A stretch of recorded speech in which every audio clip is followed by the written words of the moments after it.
Gary Revel is a professional worm grunter. What? Gary and his colleagues are up before sunrise every day, working deep in the Apalachicola forest in a place called Tate's Hell.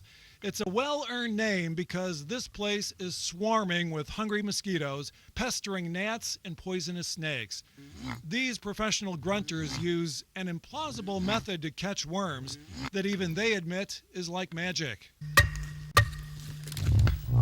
DW pounds a wooden stake called a stob into the ground and levels his 10-pound flat iron over the top. Then he slowly, rhythmically rubs the iron over the stob back and forth. He's making the ground vibrate with this technique, and then suddenly, magically, big fat earthworms start to climb out of the soil. Look around and you see worms slithering everywhere on the forest floor. They are like pink gold to these grunters, and the men quickly gather up the harvest in their buckets. There's an art to it, you know. I've tried to teach people how to do it, you know, and they just give up. They say they just don't understand how we can get these worms out of the ground with this stuff. A researcher at Vanderbilt University wanted to understand the science behind worm grunting, so he watched Gary work his magic and concluded that rubbing the stob mimics the vibrations of a mole digging in the ground trying to prey on the worms. So the worms climb out of the earth to avoid being eaten. Ironically, they end up as bait.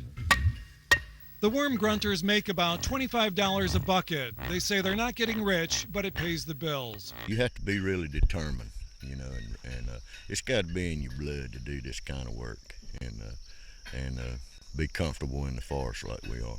And they are comfortable in this no man's land. Gary has been catching worms out here for a half century, so it's no wonder it's in his blood. The magic of worm grunting. Wow, that's actually so interesting. I've never seen anything really like that before, but it's really crazy to me because it reminds me a lot of the Dune movies, the new ones. Have you ever seen that?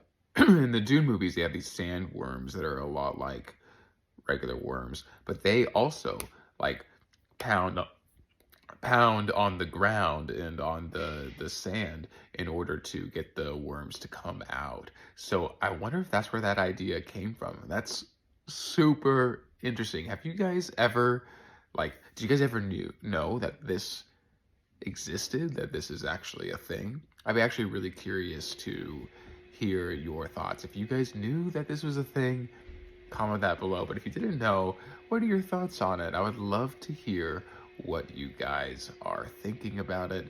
And it's so cool how, just going back to that Dune reference, how real life can inspire something that's like so out there in sci-fi, but it's really just kind of normal.